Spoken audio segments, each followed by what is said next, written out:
Hey the bugs, welcome back to another Tarot Lover Reviews. Today we are taking a look at this big guy of the Animal Tarot and Oracle deck, okay, created by Bernadette King.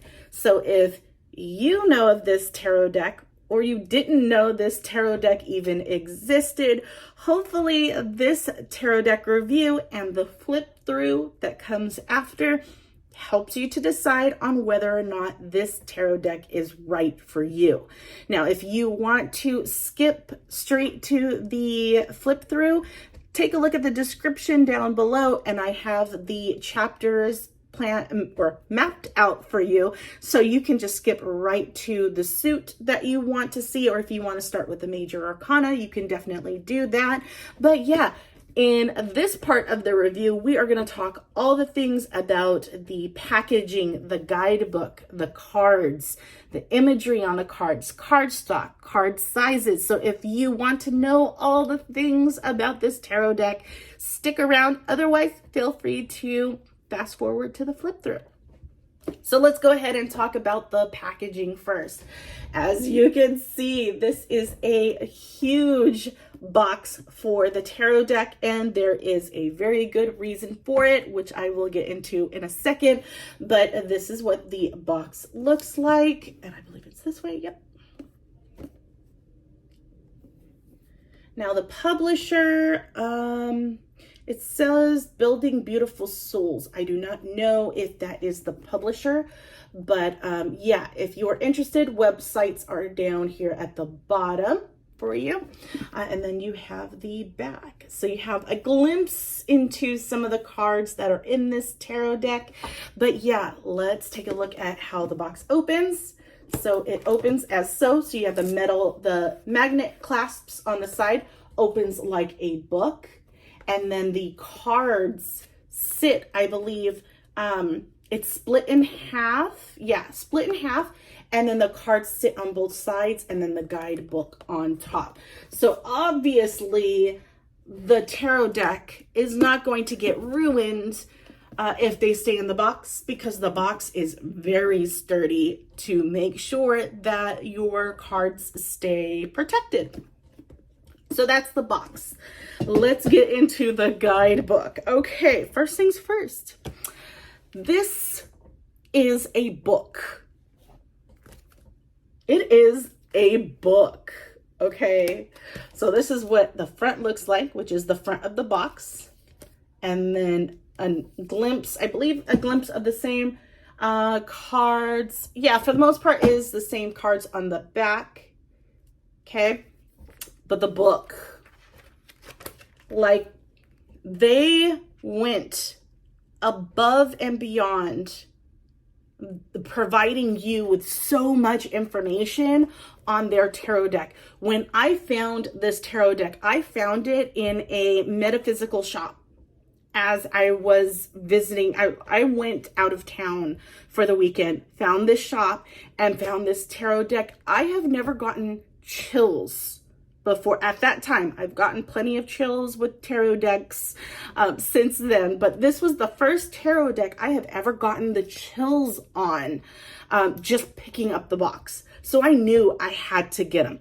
And I'm not an animal style tarot deck lover. Like, it's typically not my go-to when I look for a tarot deck, is ones with animals on it. But this one, the imagery of these cards are gorgeous, absolutely gorgeous. But to talk about the book, you do get color pictures of each of these cards. Okay, and not only that, you get a fairly lengthy description about the card, right? And then it goes into the spirit meaning of that card. Okay, so you are getting so much in one guidebook, which is why it's so large. You're getting the spirit meaning, you're getting the regular meaning for the tarot side of things, the spirit meaning, you're getting a spirit animal, a totem animal, and a power animal description, all for one card. Okay, it also incorporates kind of like air signs, earth signs. I mean, it's still the same as the tarot, but there's just so many different pieces that flow with this tarot deck. It's insane.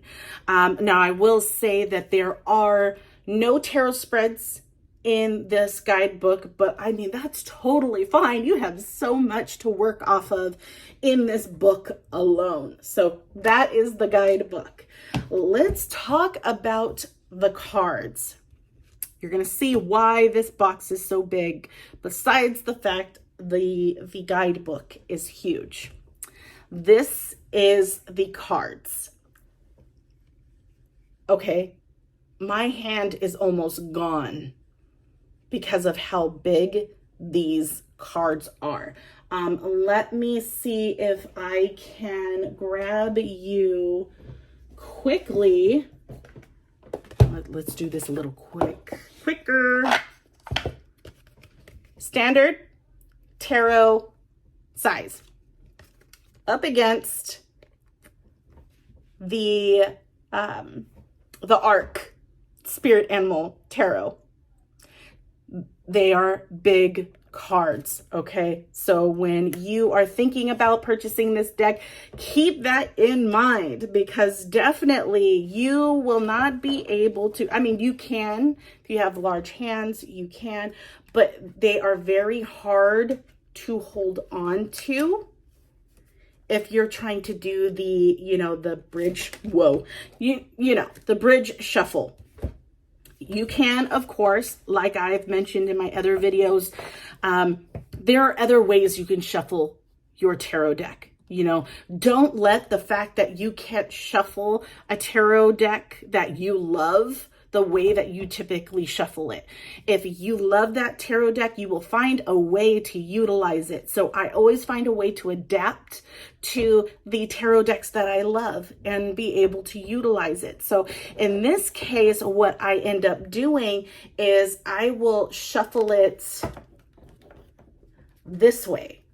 So I'll shuffle it this way, instead of going this way, if that makes sense. Or if I don't necessarily want to do that, then I'll do the over shuffle. You know what I mean? So there are different ways that you can shuffle your tarot deck. You don't have to do it a specific way. Keep that in mind. You don't feel like you're limited when it comes to a tarot deck that you absolutely love. So yeah, that is the size of your tarot card when it comes to the Arc Animal Tarot. So as you can see, this is the back, and you do have a slight gloss to the cards. Okay. They are still matte.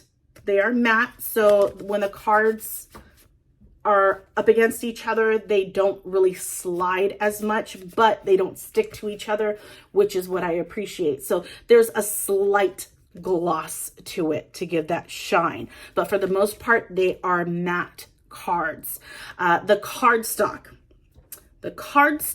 is something that bothers me when it comes to this tarot deck. I think that is the only negative thing that I would have to say in regards to this tarot deck is the cardstock.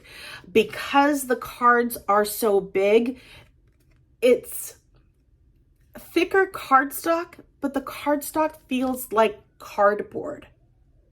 Like that is the closest, or like really thick, like 2-ply construction paper. You know what I mean? It makes me sad because I love these cards. I love the imagery.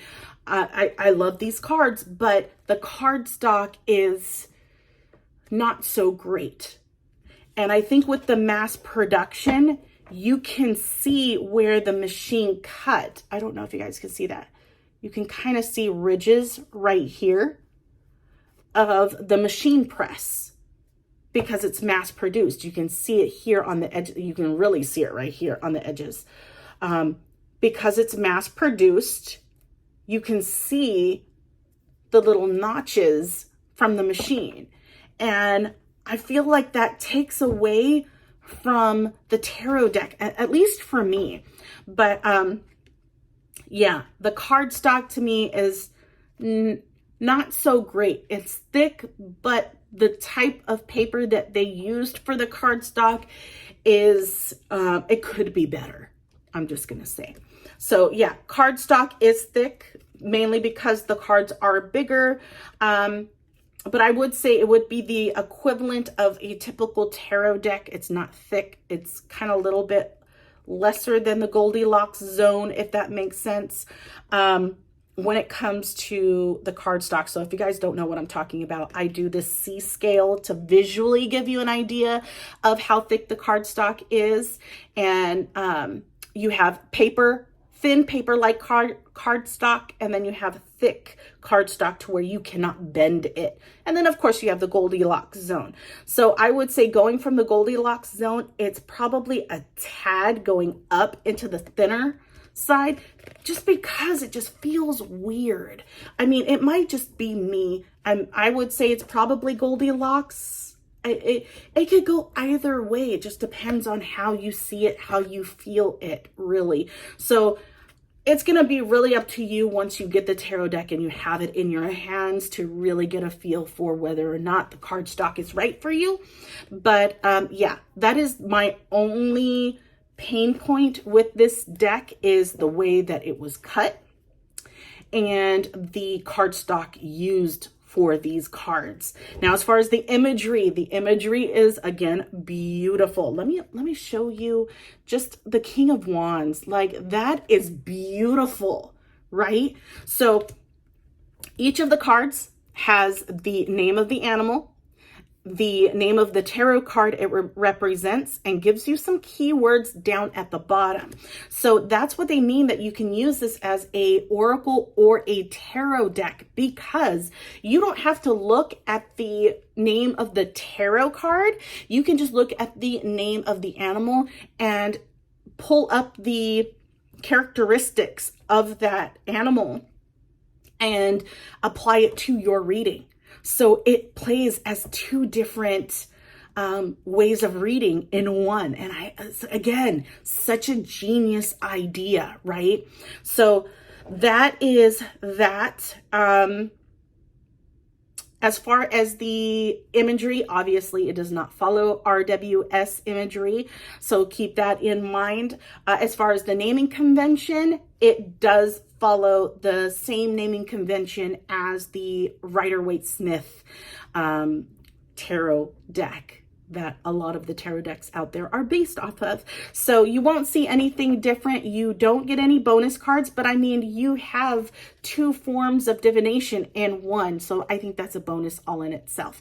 But other than that, that's all I have for you guys today.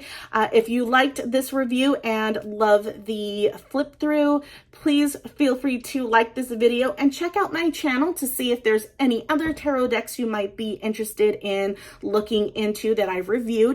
If you don't see a tarot deck that I haven't done yet, send a comment. Let me know what tarot deck you're interested in seeing a review on, and I will check that out. But without further ado, enjoy the flip through, and I will talk to you guys later. Bye.